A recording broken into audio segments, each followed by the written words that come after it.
अल्हम्दुलिल्लाह वकफ़ा वस्सलामुन अला इबादिहिल्लज़ीना इस्तफ़ा अम्मा बाद फ़अऊज़ु बिल्लाहि स्समीइल अलीम मिनश शैतानिर रजीम बिस्मिल्लाहिर रहमानिर रहीम।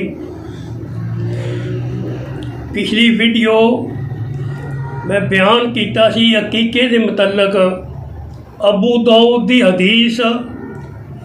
अल्लाह के नबी 8 हदीसा अल्लाह के नबी हुक्म दे रहे ने बच्चे का अकीका 2 जाना ते बच्ची दी 1 जान।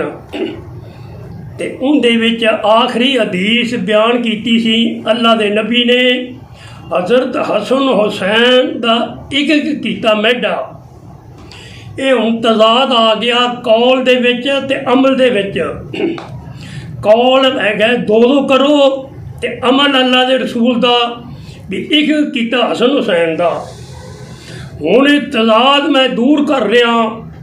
हवाला ज़ादुल मआद दा सफ़ा नंबर 594 जिल्द नंबर 2।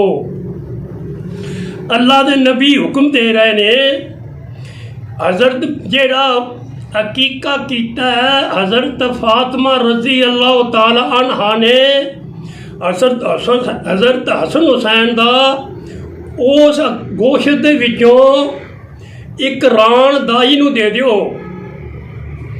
की दसिया अल्लाह के नबी फरमा रहे ने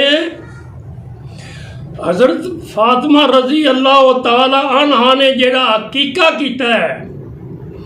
हुण किने अकीका कीता है? हज़रत अली दा अकीका।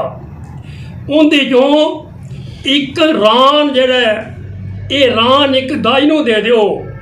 हुण साबित हो गया भी अल्लाह के नबी ने 1 कीता ते 1 हज़रत अली ने कीता। ये जरा तज़ाद सी ये दूर हो गया।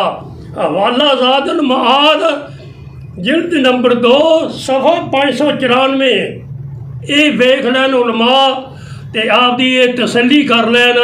ये जेड़ा तज़ाद आया सी वो दूर हो गया। व आखिर दावाना अनिल हम्दुलिल्लाहि रब्बिल आलमीन।